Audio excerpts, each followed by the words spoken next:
ব্যবসা কয়দিন করে খাবে? বাংলাদেশের তরুণরা সজাগ হয়েছে আলহামদুলিল্লাহ। আজকে জানেন এক হাফেজাকে বিয়ে করেছে আপনাদের এক সমন্বয়ক, দেখছেন আপনি? শোনেন, আজকে এক টাটকা বক্তব্য আমার কাছে পাঠাচ্ছে, আসার সময় শুনলাম, সার্জিস আলম। শোনেন, আচ্ছা হাফেজা মুলবিদের প্রতি এত টার্গেট কেন এদের? বুঝেননি কথা? আর এক সমন্বয়ক আর এক মুলবিকে বিয়ে করেছে, আপনার না জানলেও আমি জানি। আর এক সমন্বয়ক আর এক মুলবিকে বিয়ে করেছে। বলি বলতে বলছে এই কি বলে মাদ্রাসায় পড়ুয়া মেয়েকে বিয়ে করেছে।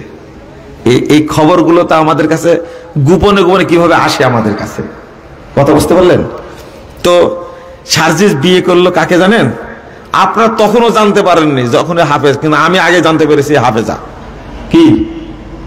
এই কোরআনের হাফেজা এই মেয়েকে বিয়ে করেছে কে?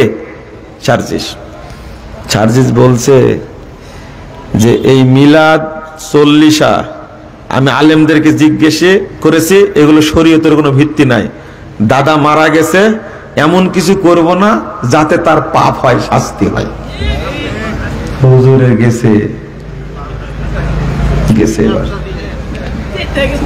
একবার তানজিম হাসান সাকিব এক স্ট্যাটাস দিয়েছিল গতবার, মনে আছে আপনাদের? কি বিষয়ে? ওটার বললেন না। এত লাগে কেন? হুজুর তোমার ব্যবসা একদিন বন্ধ হবে ইনশাআল্লাহ, হবে বন্ধ ইনশাআল্লাহ। তুমি জাতির সাথে প্রতারণা করছো যে, হকটা বলতে পারো না কেন? ওকে মেডিকেলে চেক করে দেখবেন, ওদেরকে কারো পুরুষত্ব নাই, চেক করে দেখবেন। এইরকম কথা হকটা বলতে পারে না যারা, কেমনে বলবেন? শোনেন, এই কথা শুনে রাখেন আপনি। শাবান মাসে শবে বরাতের এই জন্ম দিয়েছে, আবিষ্কার করেছে হলো ইবলিস শয়তান। কে? ইবলিস শয়তান। যদি কেউ একটা রোজা করে শুধু 15ই শাবান, আর যদি রাত্রি ইবাদত করে, এলো বাৎসরিক বেদাত। কি বেদাত? বাৎসরিক বেদাত। সারা বছর যত আমল করেছে, এই দিন একটা সিয়াম পালন করা মাত্রই, রাত্রিতে ইবাদত করা মাত্রই, সাথে সাথে যত আমল করেছে সব ধ্বংস হয়ে যাবে, সারা বছর ধ্বংস হয়ে যাবে। আর উল্টাটা 2357 নম্বর হাদিস, নাসাই খুলবেন, রাসূল সাল্লাল্লাহু আলাইহি ওয়াসাল্লাম বলছেন, যালিকা শাহরুন ইয়াকফুলুন নাস ফিহি বাইনা রজব ও রমাদান। শোনো, অধিকাংশ মানুষ গাফেল থাকে শাবান মাস সম্পর্কে। আমি মনে করি এই দিন, এই মাসে সিয়াম পালন করব, ইউরাজুল আমাল, সমস্ত আমলকে এই মাসে আল্লাহর কাছে পেশ করা হয়। আর আমি চাই ওই দিন সিয়াম অবস্থায় থাকব। আল্লাহর নবী জানতে পারেননি কোন দিন আমল পেশ করা হবে, কিন্তু জাহেলরা জানতে পেরেছে শয়তান কর্তৃক এটা পেশ করা হবে কোন দিন? 15 তারিখ। হারাম। আল্লাহ রাসূল পুরোটাই সিয়াম রাখতেন শাবানের। উম্মতের জন্য বলে গেলেন, ইদান তাসাবা শাবান ফালা তাসুমু, যখনই 15 তারিখ হয়ে যাবে আর সিয়াম রাখবে না। অর্থাৎ আপনি একটা পারেন, দুইটা পারেন, তিনটা, চারটা, পাঁচটা, 15টাই করেন, আপনি 14টা করেন, কোনো আপত্তি নাই। কিন্তু একটা করতে পারবেন না, আপনি একটা করার সুযোগ নাই। আপনার হুজুর বলুক তো দেখি, ওকে ভাইরাস বলার কারণ কি জানেন? আপনার রাগ করেন হয়তো বা, করোনা ভাইরাস শুধু আপনাকে মারবে, কিন্তু আপনার আকীদা মারতে পারবে না, আপনার তাওহীদ মারতে পারবে না। কিন্তু এই ভাইরাস আপনার আকীদা নষ্ট করবে, আমল নষ্ট করবে, আপনার হজ নষ্ট করবে, শেষ বেলা আপনাকে বুড়া করে মারবে। এই জন্যই তো বলি, যখনই সুন্নাতের সাথে বেদাত ঢুকবে, তখনই আমলটা কি হয়ে যাবে? কি হয়ে যাবে? নষ্ট হয়ে যাবে। বন্ধুরা, আবার আমি আপনাদের কষ্ট দিব না, দেখেন অনেক টাইম নিয়ে ফেলেছি, কষ্ট দিব না আপনাদেরকে। আপনাদের একটা কথা এইভাবে বলতে চাইব, সেটা হলো কোরআন এবং হাদিসের অপব্যাখ্যা করা যাবে না। যেমন একজন আলেম, দেখেন এক পীর বায়াত করার সময় কি বলছে জানেন? যে এই হাতের উপরে আল্লাহর হাত আছে, অতএব আমার হাতে হাত দেন। পীর সাহেব বলেন তো দেখি, দলিল কি? ইয়াদুল্লাহি ফাওকা আইদিহিম, নাউযুবিল্লাহ, আস্তাগফিরুল্লাহ, আস্তাগফিরুল্লাহ। এই পবিত্র অপবিত্র হাতের উপরে আল্লাহর পবিত্র হাত আছে, এই ব্যাখ্যা করা যাবে? আল্লাহর নবী যখন সাহাবীদের বায়াত নেন তখনও কি ছিল? আল্লাহর নবীর হাতের উপরে আল্লাহর হাত ছিল না। এটা কিভাবে বোঝাবো? আল্লাহর পক্ষ থেকে নবী মুহাম্মদ সাল্লাল্লাহু আলাইহি সাল্লাম সাহাবীদের হাতের উপরে হাত দিয়েছিলেন, এটা হলো আসল কথা। আর বলে দিচ্ছি, এই হাতের উপরে আল্লাহর হাত আছে, এই পীরেরা একটুকু ভয় করে না, প্রত্যেকটা আয়াতের হাদিসের ব্যাখ্যা করতেই আছে। আল্লাহ যেন বোঝার তৌফিক দান করে। এক। দুই নম্বরটা হলো, অন্ধ ভক্তিটা এমনটাই কাজে লাগছে, মানে এখন নবী না, পীর সাহেবই যেন নবী হয়ে গেছে এখন। এই অন্ধ ভক্তির কারণে অবস্থাটা এমনটা হয়েছে। আমি শেষে একটা কথা বলে শেষ করতে চাচ্ছি। আপনারা একটা প্রশ্ন করেছেন আমাকে, এই প্রশ্নটা আপনারা বেশি বেশি করে করেন। তাকে একটা ঘোষণা দিচ্ছি, আগামী 7 এবং 8 তারিখ জানেন তো মনে হয়, আগামী 7 এবং 8 তারিখে বাংলাদেশ জমিয়ত আহলে হাদিসের সম্মেলন আছে বাইপাইলে। এবার একটা ব্যতিক্রম ধর্মী বৃহত্তর সম্মেলন অনুষ্ঠিত হবে ইনশাআল্লাহ। যত বড় বড় আলেম আসতেছেন এবার, এটা একটা অকল্পনীয় ব্যাপার আহলে হাদিসদের জন্য। আলহামদুলিল্লাহ, সব দেশের আহলে হাদিসদের যারা প্রধান, উপমহাদেশে বিশেষ করে, তারা আসতেছেন। আল্লাহ শুকরিয়া আদায় করি, আলহামদুলিল্লাহ। আপনারা না গেলেও একটা দোয়া করবেন, আল্লাহ যেন এই সম্মেলনকে কবুল করেন, আমিন। আরেকটা চাওয়া আল্লাহর কাছে, দোয়া করুন আল্লাহ যেন কবুল করে। আহলে হাদিসদের সব আলেম ওলামাকে নিয়ে সোহরাওয়ার্দী উদ্যানে একটা জাতীয় সম্মেলন অনুষ্ঠিত হবে ইনশাআল্লাহ।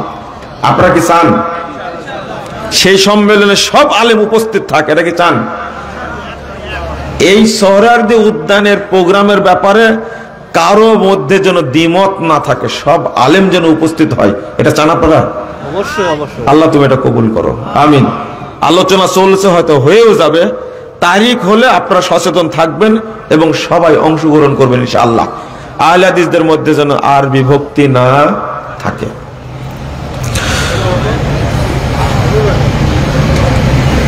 কোন কোরআনের মাহফিলে কি লেখছে? কোন কোরআন মাহফিলে সনাতন ধর্মের লোক সভাপতি হতে পারবে?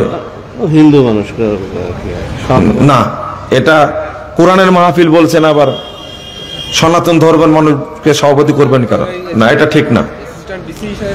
রোবট সাধারণত মানুষের আকৃতিতে তৈরি করা হয়, এটা কি জায়েজ? ওর মধ্যে আত্মা আছে কি? আত্মা তো দিয়েছেন, কাজ করাচ্ছেন আপনি, ওকে কাজ করাবেন তো। হাত পা না থাকলে কেমনে কাজ করবে? ওটা তো মূর্তি না। ওযুর শুরুতে কি বলবো, বিসমিল্লাহ নাকি বিসমিল্লাহির রহমানির রহিম? বিসমিল্লাহ বলবেন। কি বলবেন? বিসমিল্লাহ। তবে নতুন ভার্সন বের হয়েছে একটা ওযুর দোয়ার, বিসমিল্লাহ আলা দীনিল ইসলাম, না আলহামদুলিল্লাহ আলা দীনিল ইসলাম, আল ইসলামু হাক্কুন ওয়াল কুফরু বাতিলুন ঈমানুন কুফরু যুলমাতুন। এটা হলো বাতিল দোয়া, এটা বলা যাবে না। এটা পড়লে ওযু নষ্ট হয়ে যাবে সাথে সাথে। মৃত ব্যক্তির জন্য বাড়িতে বসে নাকি কবরের পাশে গিয়ে দোয়া করতে হবে? দোয়া করবেন একাকী হাত তুলে কবরের পাড়ে গিয়ে কেবলামুখী হয়ে, কবরের সামনে নিয়ে না। এটা হলো সুন্নাহ। দলবদ্ধ ভাবে দোয়া করাটা, এটার কোনো দলিল নাই। বাথরুমে এখন তো গোসল সবই একসাথে হয়। আপনি জানতে চাচ্ছেন সেখানে উযু করা যাবে কিনা? আপনি ওযু করার জায়গা থাকলে ওই যে বাথরুমে ঢোকার সময় যে দোয়াটা বলেছেন, বিসমিল্লাহি আল্লাহুম্মা নাউযু বিকা মিনাল খুবুসিল খাবাইস, এইটা পড়াই যথেষ্ট। ভিতরে বিসমিল্লাহ না পড়লেও হবে। আরেকটা ফতোয়া দিয়েছেন উলামায়ে কেরাম, সেটা আপনি যদি আগে বিসমিল্লাহ না পড়তে পারেন ঢোকার সময়, তাহলে ভিতরে মনে মনে বিসমিল্লাহ বললেও হবে ওযু, কোনো সমস্যা নাই। পবিত্র কোরআন মাজিদ বা সূরাগুলো অনেক কিছু মুখস্থ, কিন্তু অর্থ ব্যাখ্যা অর্থ জানি না। কোরআনের অর্থ না জানলেও আপনি তেলাওয়াত করবেন, নেকি হবে ইনশাআল্লাহ। তেলাওয়াত করলে কি হবে? নেকি হবে। তবে সালাতের মধ্যে যে দোয়াগুলো আছে, আয়াতগুলো পড়েন, এইগুলো আপনারা অর্থ বুঝে পড়ার চেষ্টা করবেন। অবশ্যই অর্থ বুঝে পড়ার চেষ্টা করবেন। অর্থ বুঝে না পড়লে গাফলতি আছে, খুশু থাকে না। আর যার সালাতে খুশু নাই, এই ব্যক্তির সালাতে কোনো নেকি হবে না। আমাদের এলাকায় যদি কোনো বাড়িতে পিঠা পায়েস তৈরি করে, তাহলে সেই বাড়িতে ছোট ছোট বাচ্চা ও মহিলাদের গায়ে হলুদের গোড়া ব্যবহার করে। শিরক, কুসংস্কার। আমাদের সমাজে কোনো বাড়িতে সন্তান জন্ম নিলে সেই বাড়িতে একটি পাত্রে চুলার ছাই অথবা আগুন জ্বালিয়ে রাখা হয়, যাহাতে ওই শিশু সন্তানটি সকল জিন ভূতের, নাউজুবিল্লাহ, এটা হলো শিরিক। টাক করা যাবে কিনা? টাক করা বলতে বলে চুল নেড়া করা যাবে কিনা? কেন করবেন? করা যাবে না। এটা হলো তবলিগের সুফিবাদের নীতি। এটা চুল নেড়া করে রাখা, এটা করা যাবে না। চুলটা স্বাভাবিক রাখবেন, একদিকে ছোট একদিকে বড় করে রাখবেন, এটা চলবে না। চুলটা স্বাভাবিক রাখবেন। আর ওই নিয়াতে নেড়া করা যাবে না। কেউ কেউ অসুস্থ থাকে নেড়া করে, কিন্তু এটা তবলিগের সুফিবাদী নীতিটা, এটা সুফিবাদী নীতি, এটা কুফুরি আকিদা। সুফিবাদী আকিদা, এটা কুফুরি আকিদা, এদের অনুসরণ করা যাবে না। নামাজের সময় মহিলাদের মাথা থেকে পা পর্যন্ত সম্পূর্ণ অংশ ঢেকে রাখতে হবে কি? সুন্দর কথা। সালাতের টাইমে মহিলারা চাদর গায়ে দিয়ে সালাত আদায় করতে পারবে। পায়ের উপরের যে পাতাটা, এই পাতাটা সালাতের মধ্যে ঢোকাটা মানে ঢাকা জরুরি না। ভালো করে শোনেন। এই মর্মে যে হাদিসটা পেশ করা হয়, হাদিসটা জয়ীফ। মহিলার পায়ের উপরের পাতা আছে না, এই পাতা ঢাকার ব্যাপারে যে হাদিসটা আছে, এই হাদিসটা জয়ীফ হাদিস। তো পায়ের পাতা না ঢাকলেও হবে। কেউ কেউ বলে পায়ের পাতাও ঢাকতে হবে, পুরো শরীর ঢুকতে হবে না। পুরো শরীর ঢাকা থাকবে, পায়ের পাতা ঢাকা জরুরি না। তবে তবে বাহিরে যখন যাবে, তখন পায়ের পাতা দেখা যাবে না, তো যাবেই না। স্যান্ডেলও দেখা যাবে না, কিন্তু বুরকাটা ছেঁচড়ে যাবে, স্যান্ডেলও দেখা যাবে না। এটা কিন্তু খুব কঠিন, এটা খুব কঠিন। এই ফতোয়াটা মনে রাখবেন আপনারা। আপনার ওয়াইফকে যে বোরকা বানাই দিয়েছেন, এই বোরকা যদি মাটির সাথে ছেঁচড়ে না যায়, এই বোরকা পরা যাবে না। আর ওই ফুল দিয়ে ডিজাইন করে বোরকা বানাইছেন, এটা আরোই যাবে না, হারাম। তো সালাতের সময় পায়ের উপরের অংশ বের করলে কোনো সমস্যা নাই। প্রতিদিন কোরআন পড়ার শুরুতে কি সূরা ফাতিহা ও সূরা বাকারা প্রথম 10 আয়াত পড়তে হবে? না না, যেখান থেকে ইচ্ছা তখন থেকে পড়বেন, তবে আউযুবিল্লাহ সহ পড়বেন। ইমাম কি সাহারা কি লেখছে? এক চোখে দুই বিচার করে, তাহাদের সম্পর্কে কিছু বলুন। এটা করলে বড় পাপী হবে, কাবিরা গুনাহ। বাংলাদেশের ফার্মা মার্কেটে ডাক্তারদের টাকা দিয়ে ওষুধ লেখানো হয়। এই চাকরি করলে ওষুধ কোম্পানির চাকরি হালাল? হারাম। আপনি চাকরি করেন, হালালটা করবেন। ওষুধ কোম্পানির চাকরি হালাল, কিন্তু আপনি হারাম কাজ করবেন না। ডাক্তাররা হারাম করে, তো কষায়। যে কোম্পানি টাকা দেয় বেশি, সেই কোম্পানির ওষুধ লেখে, তাই না? পচা হলেও লিখবে। ধোঁকাবাজ, এগুলো সব ধোঁকাবাজ। আমার স্ত্রী যমজ 2 সন্তানের জননী, সন্তানদের বয়স 1 বছরের বেশি। এমন অবস্থায় দিনের অধিকাংশ সময় তার শরীর নাপাক থাকে, যার কারণে সে বহুদিন যাবৎ নামাজ আদায় করতে পারেনি, এবং তার স্মরণ নাই যে সে কতদিন নামাজ আদায় করেনি। কি বলেন? 1 বছর যাবৎ নামাজ পড়ে না? ইন্না লিল্লাহি ওয়া ইন্না ইলাইহি রাজিউন। তওবা করতে বলবেন, তওবা। 2টা কেন, 100 যদি 7টা সন্তান জন্ম নেয়, তবুও তাকে সালাত পড়তে হবে। আপনি কি বলেন? এটা অপবিত্র থাকে মানে সালাত পড়বে, গোসল না করতে পারলে, ওযু না করতে পারলে ওইভাবে সালাত পড়বে সে। এটা সালাত। তওবা করে সালাত পড়তে বলবেন, আল্লাহ যেন তাকে মাফ করেন। 2 তলা বিশিষ্ট মসজিদের নিচতলায় ইমাম আছে এবং জামাত সহকারে নামাজ চলে। নিচতলা পূর্ণ হয়ে গেলে উপরের তলার মানুষের নামাজ হবে কিনা? কি প্রশ্ন, হবে না কেন? অবশ্যই হবে। মাযহাব মানা যাবে কিনা? যদি না যায় তাহলে যেসব বিষয়ে কোরআন ও হাদিসের সরাসরি কোনো বর্ণনা নেই সেগুলো কিভাবে মেনে চলবে? ওইগুলো নিয়ে আসেন।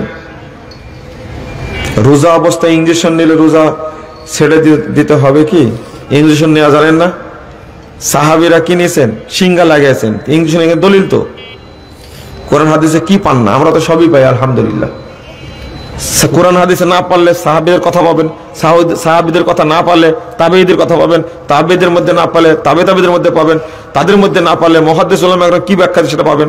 এই যে উদাহরণটা দিয়েছেন যে রোজার সময় ইঞ্জেকশন নিলে রোজা হবে কিনা, এটা তো বলেই দিলাম। সাহাবীরা সিঙ্গা লাগিয়েছেন, তো ইঞ্জেকশন দিলে তো সিয়াম হবে, কোনো সন্দেহ নাই। তবে খাদ্য জাতীয় ইঞ্জেকশন দেওয়া যাবে না। মিশরে তাহলে লাশটা কার? চিন্তা করেন কার লাশ? আমি ওই দায়িত্ব নেব কেন? হ্যাঁ, খুব ভালো প্রশ্ন করেছেন আপনি। আপনি একটু খোঁজ নেন তো কার লাশ, দেখেন। আপনি যাকে ফেরাউন বানাইছেন ও যদি ফেরাউন না হয় তাহলে কি হবে? আপনি যাকে ফেরাউন বানাইছেন সে যদি ফেরাউন না হয় তাহলে কি হবে সেটা বলেন দেখি। বলেন দেখি কি হবে তাহলে? আপনি এটা চিন্তা না করে আপনি প্রশ্ন করেছেন, মানে আপনি মেনে নিন এই কথাটা। তাফসীর আপনার কাছে যদি পড়তে পারেন পড়েন, তাফসীর কুরতুবী যদি পড়তে পারেন পড়েন, উলামা কেরামের ফতোয়া পড়তে পারলে পড়েন, আপনি সাইজ হয়ে যাবেন ইনশাআল্লাহ। আমার সন্তানের জন্মের 7 দিনে আকিকা করতে পারি নাই কেন? আগের দিন পেটে আসছিল? বুঝেননি মনে কথা? কি একদিন আগে পেটে আসছিল, পরের দিন হয়েছে? পেটে কয়দিন আগে আসছে? বর্তমানে তার বয়স 8 বছর। এখন আমার করণীয় কি? উত্তর দিয়ে এখানে তো লেখেননি আপনি, কেন করতে পারেননি? আর্থিক সমস্যার কারণে। কি কারণে? আর্থিক সমস্যার কারণে করতে পারেননি, আর আকিকা লাগবে না, অথবা গুরুত্ব জানে না, অথবা গুরুত্ব নাই। আর যদি মনে করেন যে আকিকা দেওয়ার টাইম পাইনি, ওই জন্য জিজ্ঞেস করলাম, একদিন আগে পেটে আসছিল পরের দিন হয়েছে নাকি? একটা বাচ্চা কতদিন আগে আসে? অন্তত 9 মাস আগে আসে, তাই না? তারপরে কতবার মেডিকেলে গেলেন, ছেলে হবে না মেয়ে হবে, কিভাবে আছে, পানি আছে না পানি নাই, কত কি করলেন, তাও মনে হয়নি যে আকিকা দেওয়া লাগবে। অলসতা এটা। আকিকা খুব গুরুত্বপূর্ণ ইবাদত, খবর আছে আপনার। প্রথম বৈঠকে তাশাহুদ দরুদ পড়া যাবে কি? আলবানী রাহিমাহুল্লাহ একটা হাদিস নিয়ে আসছেন, যাবে। সময় পেলে আপনি প্রথম বৈঠকে দরুদও পড়তে পারবেন। সূরা ফাতিহার প্রথম আয়াত বিসমিল্লাহ হয় কিভাবে? হয় কিভাবে? জটিল ব্যাপার তো দেখতেছি। সূরা ফাতিহার প্রথম আয়াত বিসমিল্লাহ হয় কিভাবে? আপনি কি বলতে চাচ্ছেন? আরো কিছু বলতে চাচ্ছেন সেটা বলেন তো একটু শুনি। সূরা ফাতিহার প্রথম আয়াত বিসমিল্লাহ, এই মর্মে হাদিস আসছে তাবরানীতে। জাল হাদিসের কবলে রাসূল সাল্লাল্লাহু আলাইহি ওয়াসাল্লাম সালাত এখানে রেফারেন্স দিয়ে উল্লেখ করেছে, কিন্তু আপনি বিসমিল্লাহ বলতে চান না কেন? ওসমানী নুসকা, যেটা মদিনার নুসকা, সেখানে বিসমিল্লাহ আছে, কিন্তু বাংলাদেশের কোরআনগুলোতে বিসমিল্লাহ উঠায় দিয়েছে, মানে আয়াত তো উঠায় দিয়েছে। 7টা আয়াত শেষে 7 নম্বর দিয়েছে, কিন্তু মাঝখানে 6 আয়াত নাই, দেখবেন আপনারা। কিন্তু আলহামদুলিল্লাহ সালাতুর রাসূল গালেব স্যার ইখতিলাফ, এটা তিনি মানেননি। এটা সালাতুর রাসূল আমিও দেখেছি, এটা নিয়ে তার সাথে কথা হয়েছে। অনেক জায়গায় ইখতিলাফ আছে, কিন্তু হাদিস দ্বারা প্রমাণিত কি?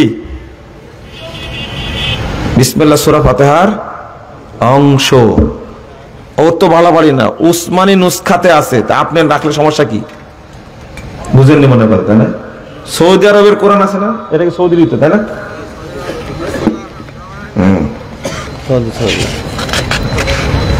এই যে দেখে যান, বিসমিল্লাহ 1 নম্বর আয়াত দেখে যান, উসমানী নুসখাতে আছে।